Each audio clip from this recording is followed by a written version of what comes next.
All right, we're live now for another live reading from my book, Reason Fulfilled by Revelation, the 1930s Christian Philosophy Debates in France. And today we're going to be looking at a bit of a longer section. I was turning up the lights here. It's really dingy and gloomy here today in Milwaukee. You might hear some rain on the skylights coming through. It's been raining off and on all morning long. So the section that we're starting now is a turning point in the book. This is not a drama or anything, but it's this part right here. The debates expand 1932 to 1933. And so this represents an important period in the debates. The initial sort of sorting things out and getting everybody into lines with each other. The debates drew in a whole bunch of other people who were not initially involved in these Christian philosophy debates. And among them were Gabriel Marcel, who we're going to be reading from shortly, my translation of Gabriel Marcel. And his piece is titled Regarding the Spirit of Medieval Philosophy by Mr. Etienne Gilson. And it's published in a journal that didn't really last all that long, which is called La Nouvelle Revue des Jeunes. And it was published in 1932. So this is a book review, but this is not, just a book review saying, oh, the book talks about this and that. This is a philosophical book review where instead you get to say a few things about the topic, the problems, and that's what Marcel does. He, in effect, sketches out a new position on Christian philosophy that in some respects goes beyond that of Gilson and in some respects goes beyond that of Blondel. So here is part one. It was published in two parts, so we're going to read each of the two parts. Today, Mr. Etienne Gilson gives us the 10 lectures delivered last year at the University of Aberdeen, the Gifford Lectures, under the title, The Spirit of Medieval Philosophy. This course is extended this year by a second series of lectures so that the book will have a successor bearing on Christian politics and morals. In reality, the problem Mr. Gilson has dedicated himself to resolving by resting on that imposing body of work he's dedicated to the philosophy of the Middle Ages and to its underground prolongations within the heart of Cartesianism itself is one possessing clear parameters. This problem is the very same one on which Mr. Émile Brehier had staked out a clear position in a well-noted article published in the April-June 1931 Revue de Métaphysique et de Morale, and in an address made around the same time to the Société Française de Philosophie. Is there, Mr. Brehier asks, a Christian philosophy? What is Christianity's positive role in the development of philosophical thought? His response was the most radically negative one that could be conceived. It is important to cite several lines from his conclusion. Quote, "It is by accident that during the centuries of the Middle Ages, intellectual culture of Greek origin was closely tied to religious profession. Philosophy at the end of antiquity was Platonist. Aristotle's rationalism dominated the 13th century. In the 17th century, a new intellectualism was born, issued from the Greek genius. In the 19th century, social problems imposed themselves by the antithesis of sociocracy and individualism. This development is independent of Christianity. It did not have the least affinity with it. We have seen Christianity's attempts, always vain, to fix on one of these moments in order to appropriate it, but one can no more speak of a Christian philosophy than of a Christian mathematics or a Christian physics. If this thesis, which I hasten to say seems absurd to me, was established historically, we should not conceal from ourselves the fact that it would risk entailing the most serious, perhaps the most ruinous consequences for religion itself. I insist on this here, knowing perfectly well that there are some neo-scholastic thinkers who maintain that the concept of Christian philosophy is obviously void of meaning. If it was admitted that Christianity has had no positive influence on philosophical development, this would entail saying that it has never actually been able to be thought.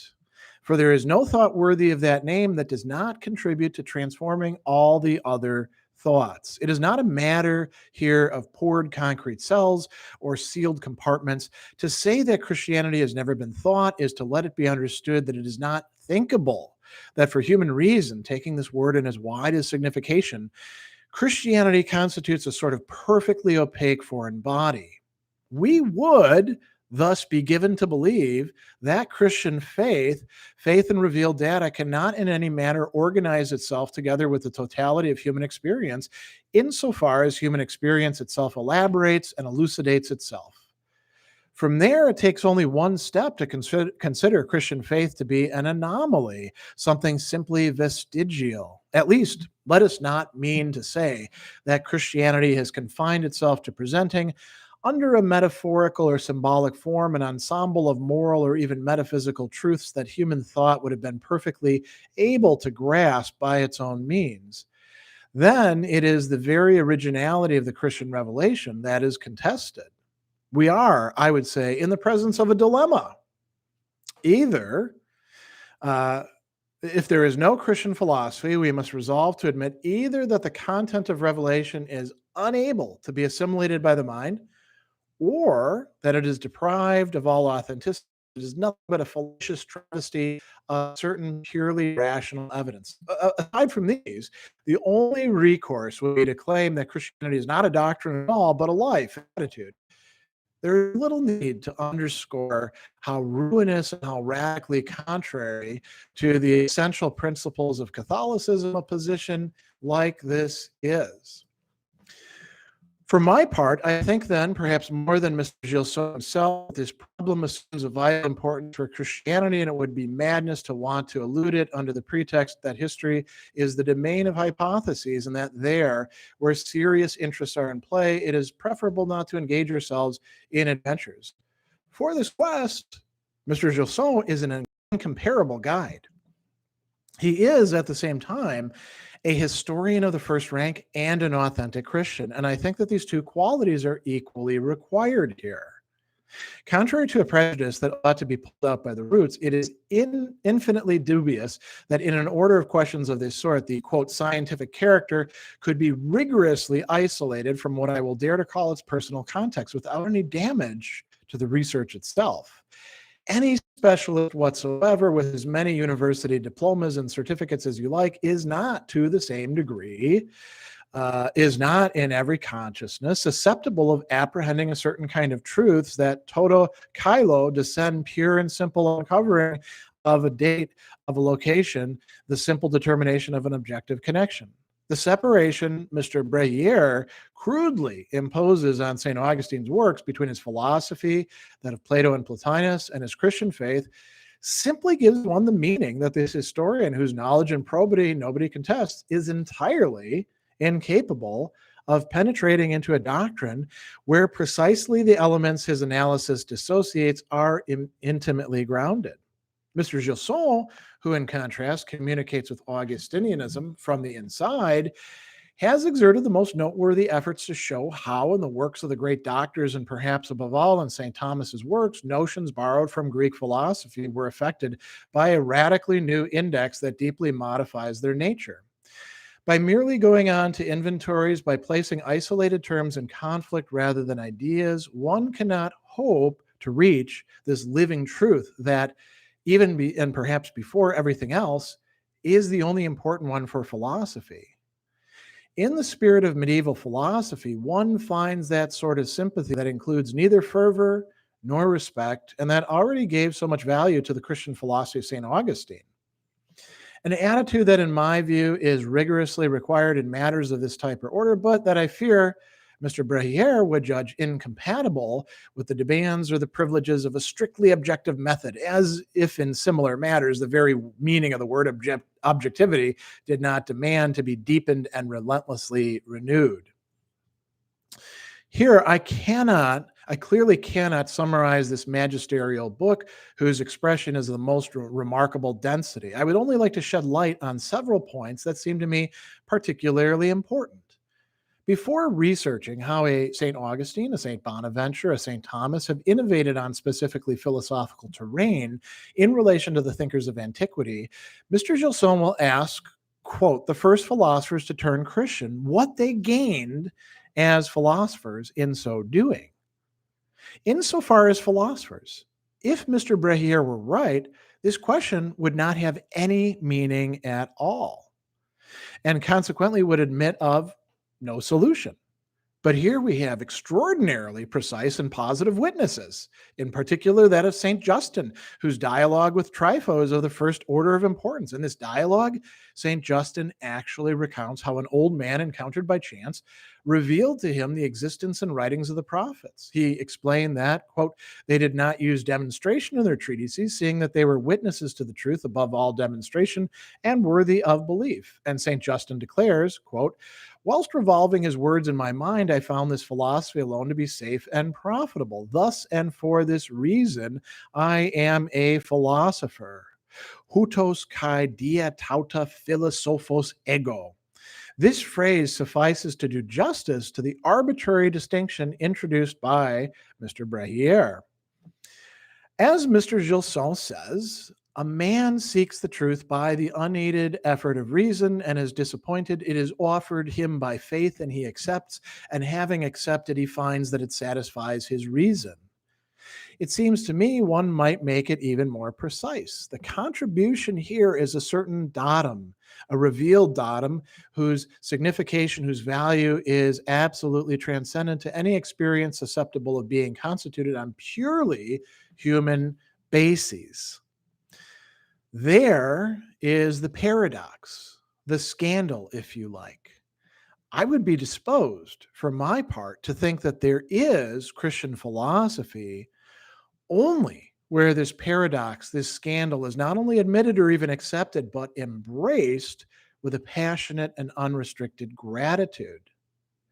From the moment on when, to the contrary, philosophy seeks by some procedure to attenuate this scandal, to mask the paradox, to reabsorb the revealed datum in a dialectic of pure reason or mind, to this precise degree it ceases to be a Christian philosophy. Along these lines, very close to us, the extraordinary influence exercised by Kierkegaard in reaction to Hegelian idealism is explicable. That is a key point to which I will soon return once the translations currently being done have appeared, those of Sickness unto Death, Repetition, and the concept of anxiety.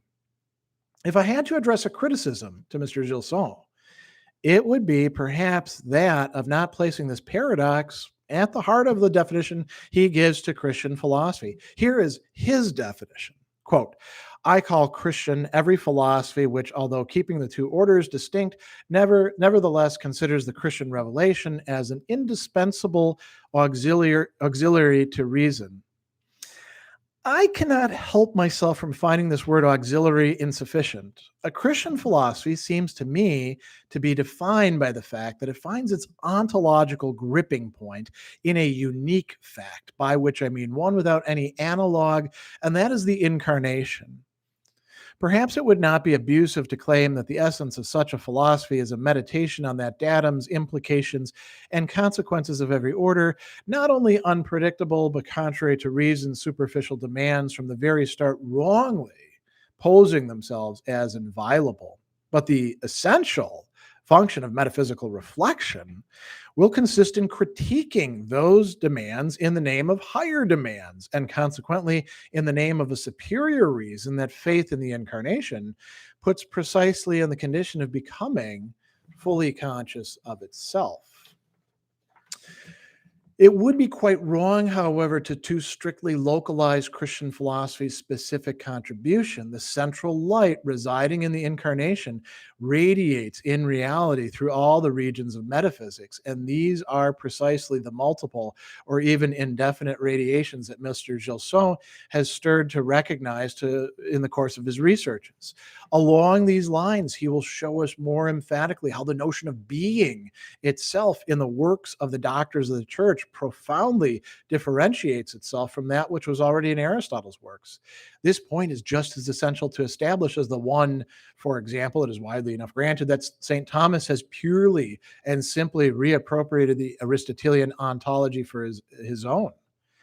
Ego sum qui sum, the Eternal says to Moses. And here we are at the source of all the Christian doctrine. It is in this way that St. Augustine will declare regarding God, non aliquo modo est, sed est. God is being, and by starting from that point, the doctors were led to set him as infinite and as perfect at the same time. In any case, these two characters necessarily imply each other. But for Aristotle, as Mr. Gilson underscores, if God is among all the beings the one that merits par excellence the word being, his polytheism prevents him from conceiving the divine as something other than the attribute of a class of beings.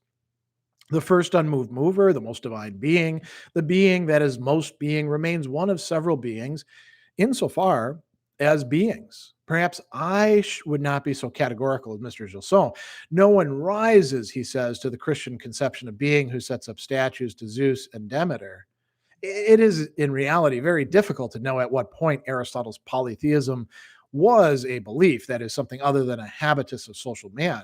I'm not even sure that we will not be tempted here to put the problem in terms answering to an entire system of strictly modern psychological conditions or categories. But where Mr. Gilson is right is when he makes us note that in Aristotle's system, the first name of God is thought, and pure being is reduced to pure thought. Whereas in good Christian doctrine, the first name of God is being. In a very important note, he also points out that all that is equivocal in the expression to theon, that is the divine, the genre of metaphysical beings. Doubtless, the radical novelty here is the transcendence of being in relation to attributes, whatever they may be.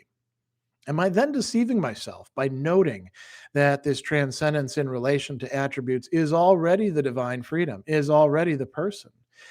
Here it is quite clear that we are in a zone foreign to Greek thought. It will still remain possible to admit that Aristotle's deep and so original views on the transcendentals were in some manner preordained in relation to an ontology whose vital hearth is to be found elsewhere, but that in order to be established in a doctrine had to use transforming them in both intimate and first and sensible way, the logical tools Greece placed at its service.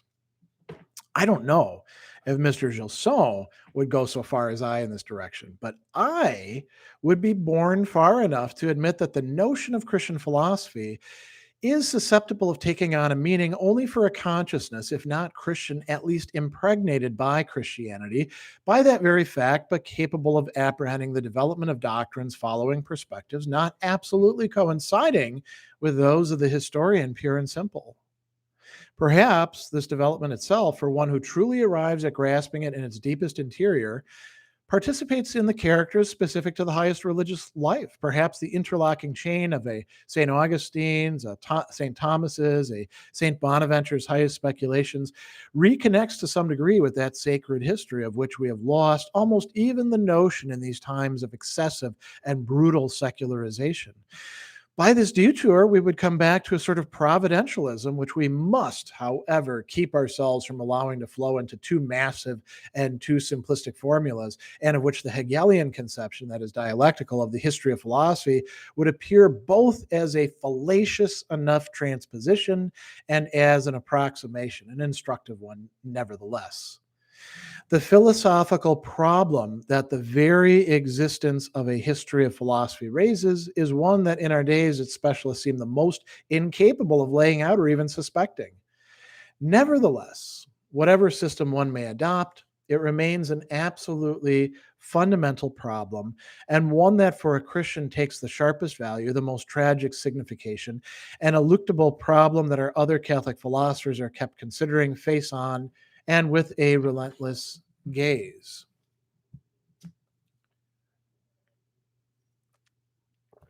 All right, on to part two of Gabriel Marcel's review regarding the spirit of medieval philosophy, published in La Nouvelle Revue de Jeune, volume 4, number 12.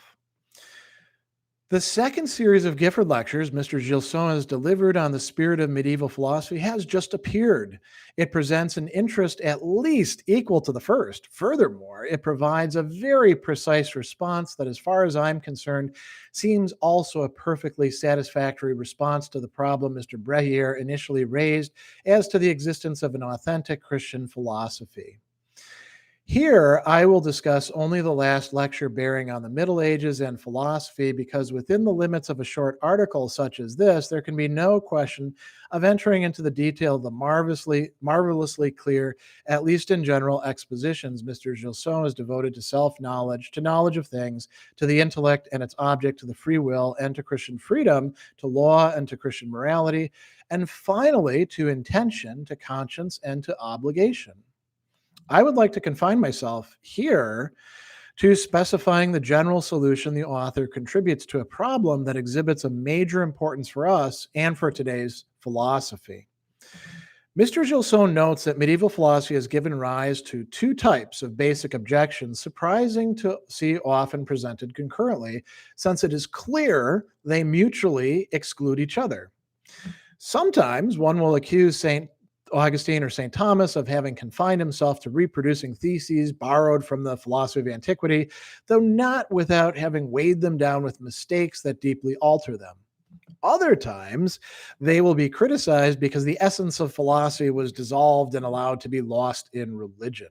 In the first case, they're accused of having compromised Christianity's essence precisely to the degree they would proceed as philosophers and enroll themselves in the school of the ancients. In the second case, they cannot be pardoned for having sacrificed philosophy to Christianity's religious demands.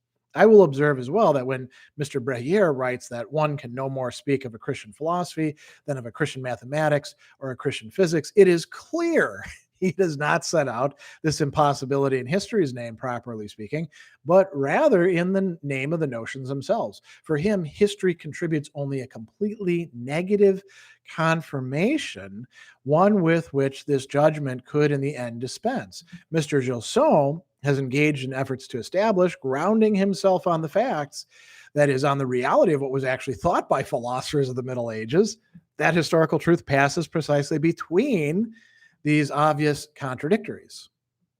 The criticism of having sacrificed too much to philosophy is not of a particularly recent date. It's worth noting that it is in Luther's work that it was formulated with the most vehemence and rigor. For Luther, not only is Christianity not a philosophy, but there will never be any philosophy fit to call itself compatible with the gospel.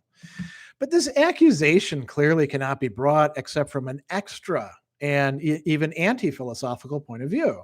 And one can add that in reality, it presupposes a preliminary disqualification of reason. For a philosopher, the converse criticism presents an entirely different seriousness, no doubt about it.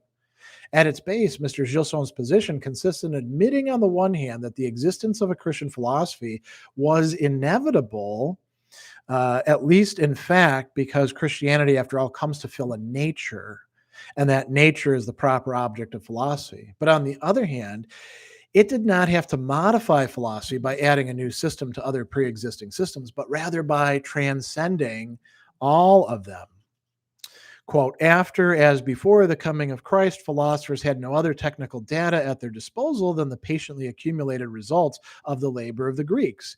If they made these their starting points, it was because there was no other possible starting point for them. Their religion brought with it no new philosophy, but it made them new men, and the new birth effected in themselves was bound to bring about a renaissance of philosophy, which, to say the truth, was sadly in need of it. From that point on, the renewal of philosophical thought in the Middle Ages must be regarded as having been produced within the very limits in which it was conceivable. Can we imagine a philosophy that, while being a philosophy in the rigorously rational sense of the term, had integrated within itself all those transcendent and specifically supernatural experiences which belong of right to Christianity and constitute its religious essence? But without a doubt, this integration itself cannot be conceived without contradiction. Even a Christian philosophy, says Mr. Gilson, can well find a place in the edifice of Christian wisdom, but it will never be the equivalent of Christian wisdom. To demand of a part that it absorb and remain faithful to its essence all the while is to destroy at once the part and the whole. This seems to me admirably said. Perhaps, though, there would be room to dig deeper. Claiming to integrate transcendent and specifically supernatural evidences which belong of right to Christianity is, without any doubt, a contradictory undertaking, about whose development German philosophy of religion provides us with quite instructive examples. To the contrary, the idea of a fecundation of reason by dogma, and even more precisely by an experience for itself as clarified as possible of the religious and even sacramental life, does not seem to me to be able to support any valid objection. And I'm very happy to see that Mr. Gilson himself admits this fecundation as definitively as possible, referring actually to the remarks I believe needed to be made about the first series. He writes this: the sole line of demarcation, which in my view must be scrupulously maintained, is the line that separates a rationalization of dogma and an evacuation of mystery from the fecundation of reason by dogma. This former enterprise I should regard as illegitimate. No possible dispute on this point, I believe. Theology utilizes rational concepts for the purpose of locating and defining the mystery. It cannot set out to make it comprehensible. Aristotle was never used to explain transubstantiation, but rather to make clear what is required if transubstantiation is to take place. Quite obvious.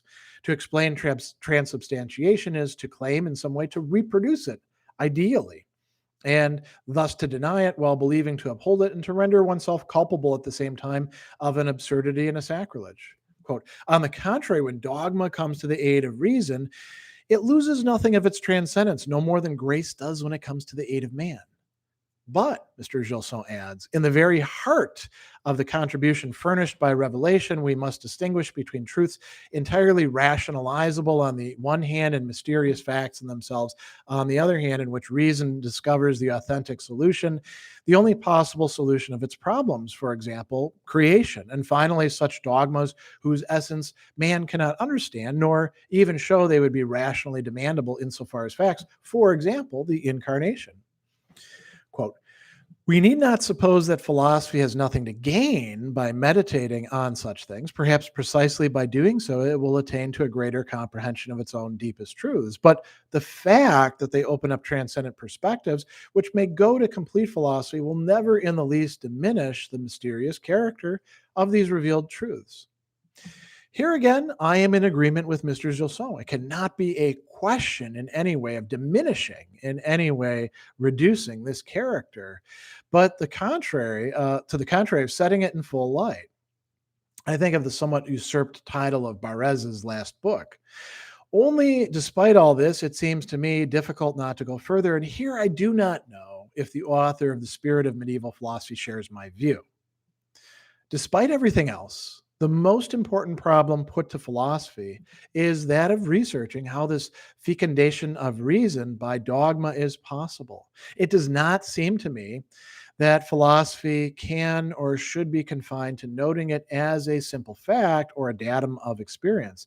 And it seems to me that the problem's general solution should not at all be sought in a rationalization of dogma. Mr. Gilson is 100 times right to denounce that as incompatible with an authentic Christianity.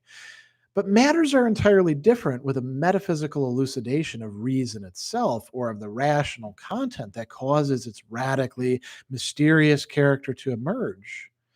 This might at first appear obscure, but let us not forget that for a Christian, nature is a created nature.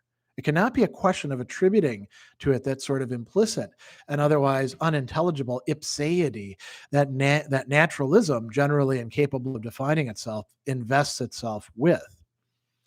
One would hardly believe, it seems to me, the extent that the idea or the pseudo-idea of something that would be completely natural or that would be from itself comes among non-Christian philosophers to qualify in a clandestine way, if I may say so, nature considered in its massive unity. This completely natural is like a confused, nearly affective expression of logical identity. That is, of a rationality understood in its poorest and most formal sense. But from the Christian point of view, this cannot subsist for a second.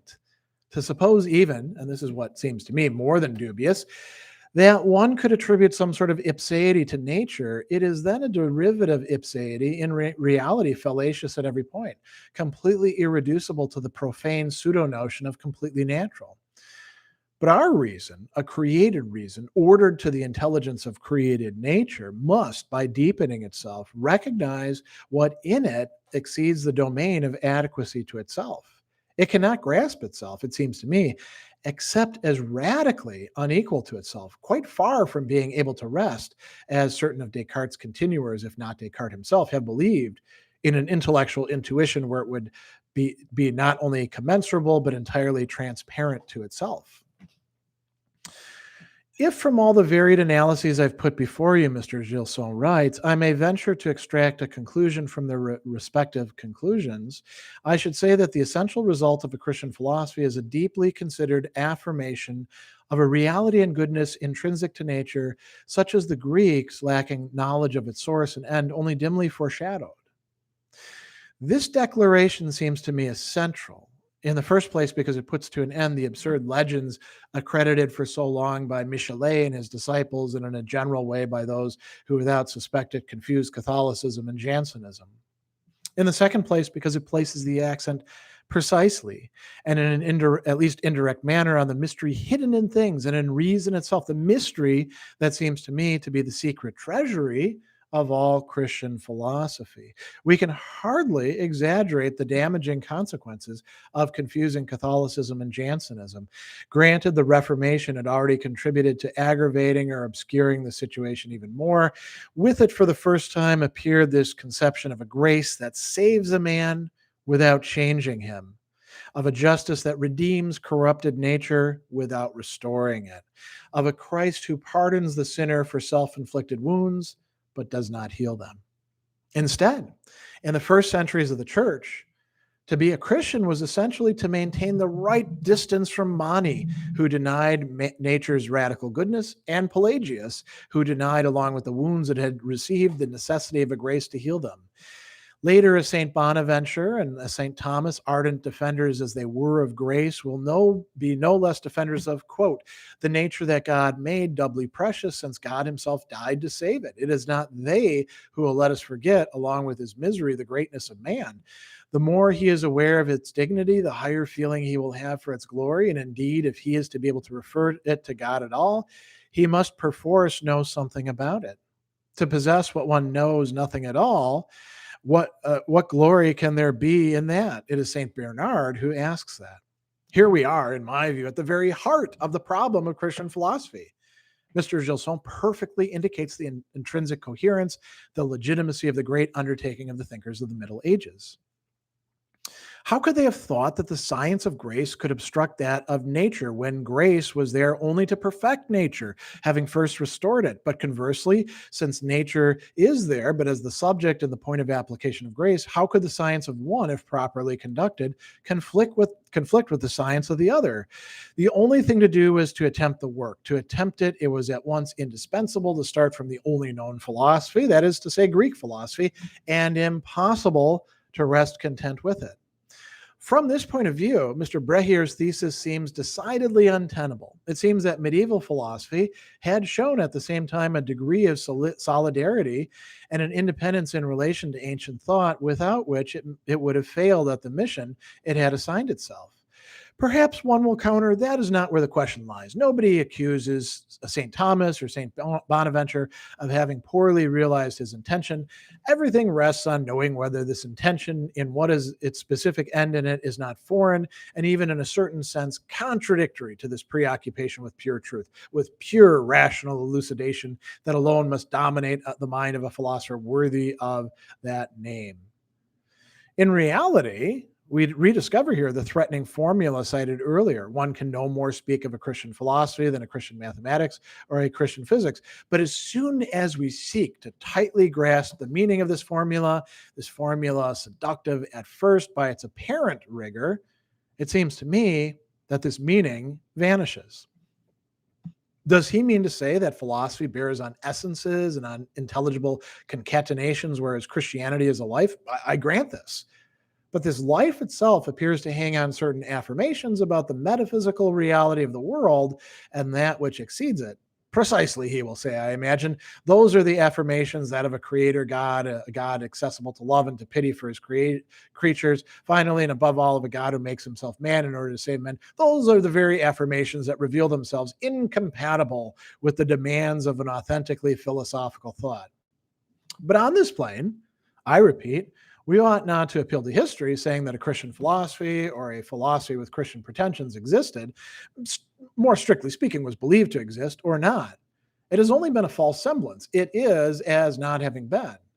Here, then, it is not in any way the historian of philosophy who expresses himself, but rather the rationalist who distrusts appearances. Then putting it in an analogous way, rightly or wrongly, and for my part, I am persuaded that this is wrongly, there could have been actually astrologers, that is, individuals who believed in astrology. It matters little. Astrology is not, because it cannot be.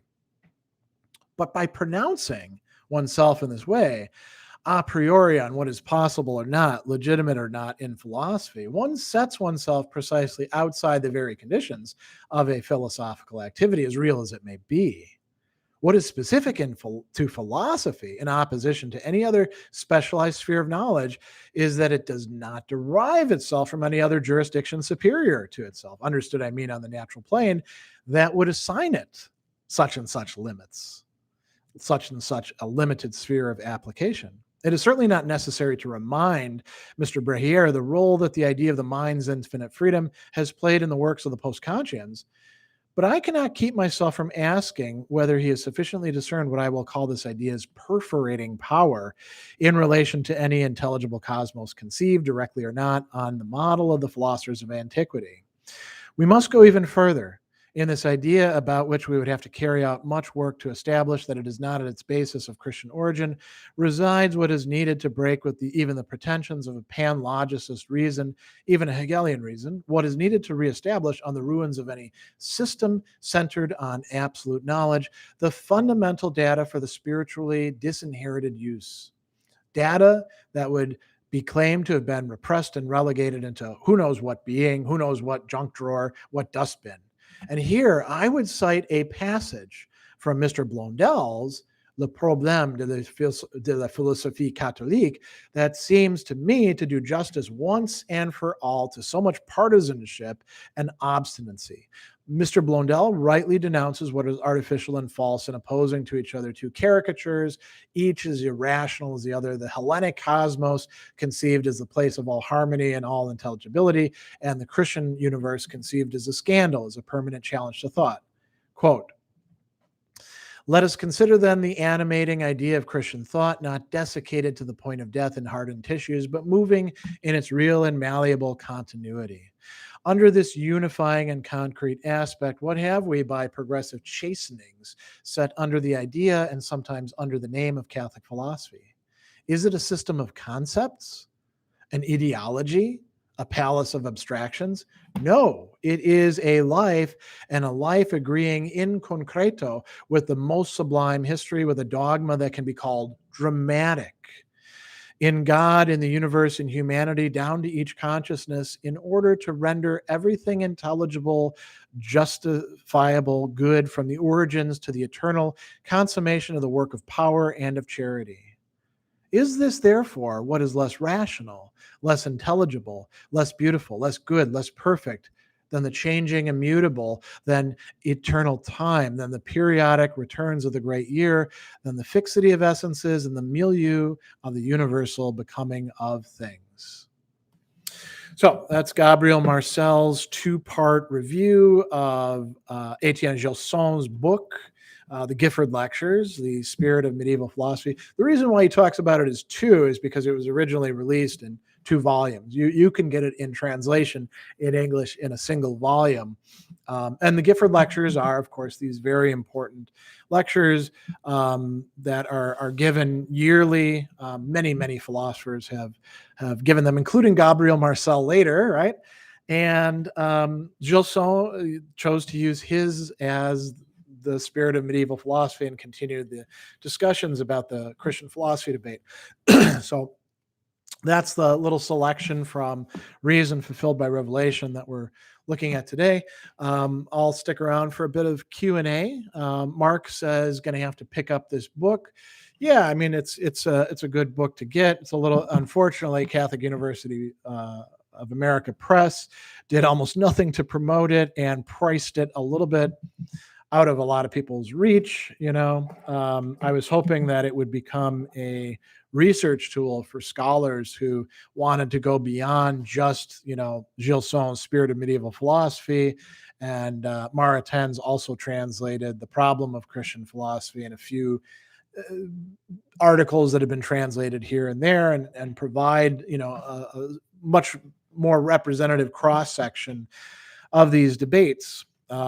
So far, it's sold, a little over 500 copies. I think half to libraries, half to individuals, and yeah. So there's a catch-22 as well. It's not going to get turned into a soft cover unless it sells enough copies where CUA Press thinks that it's profitable for them to do so. I am actually going to talk to them about maybe doing like an audio book, but I'm willing to bet they're going to say no to that, because they are, a traditional academic press, and academic presses are very, very conservative when it comes to those sorts of things, unfortunately. But I probably will be writing another book about these debates down the line, that will, we'll publish it in a different format to make it a lot more available. So, anybody have any questions about the debates, about Gabriel Marcel, about Gilson, about the ideas that are being referenced? I'm happy to take any of those on. This is a debate that's taking place in the 1930s, largely among Francophone people, though it spilled over into Italian and Spanish and English and other languages. Even somebody writing in Latin, believe it or not. There's an article that was in a journal. I forget exactly what it was, but it was written there. Joseph, does Gabriel Marcel see Greek philosophy as something that can be displaced for Catholic Christians? I don't know what displaced would mean in that case. I think you'd have to follow up. I'm not sure what that term would indicate. Certainly, he recognizes, as does Gilson, that Greek philosophy is not a single thing. There is no essence of Greek philosophy as opposed to Christianity or something like that. People who talk, like in terms of Athens versus Jerusalem, are engaging with abstractions. And we know quite, clearly that a lot of Greek philosophy was used not just, in the High Middle Ages by the scholastics, but throughout the patristic era, going into the rest of the Middle Ages. Even when it's not necessarily being referenced, it's being used by Christian philosophers like, St. Anselm, for example, who had at his disposal Seneca and Cicero and the other people that the monks are copying, through whom you can actually get a lot of Plato and Aristotle, in addition to, Stoics and Epicureans and skeptics and people like that. So any other, if you want to follow up, Joseph, and say what you mean by displaced, I can maybe answer the question better. Otherwise, anybody else have any questions or comments that they want to get addressed, answered before we sign off?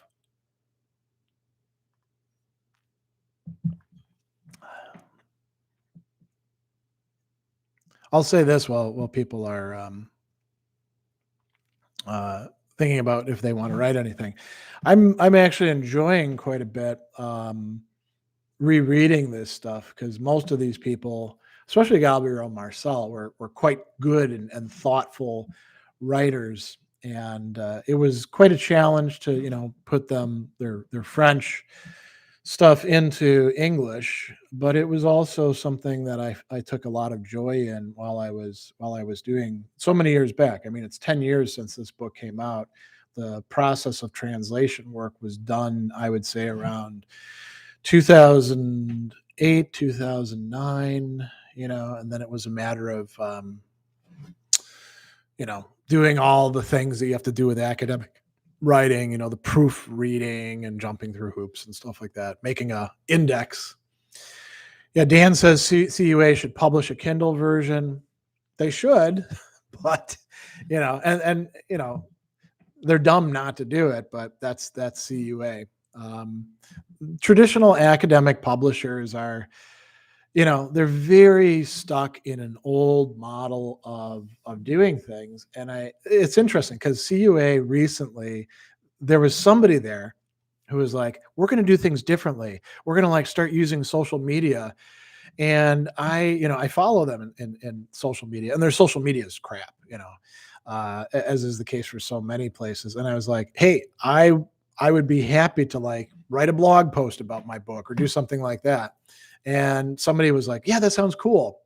I haven't heard from them since, in like the 2 or 3 months since that one single thing came out. I think they don't get that we live in an internet saturated world where you have to put your feet forward and actually, get your message out there. And you can't just like it's not like just going and posting a flyer somewhere and then hoping somebody will see it. You got to keep posting that flyer. You got to keep doing the work. And I think a lot of academic presses just don't have people who understand how to do that work. It's unfortunate because academic presses are dying. We may not see too many of them left other than the really big flagships like, University of Chicago or Cambridge University or places like that. But there have been significant cutbacks at a lot of university presses over the years, going back decades. So, all right. Any other questions, comments, issues people want to bring up? No? All right. Well, then we'll call this one to an end. Hope all of you have a great rest of your day, and we'll do this again next week. It's going to be Etienne Born's very short piece, but an important one on a Christian philosophy that would be philosophical, published in the journal Esprit. So I'll see you next time for that one.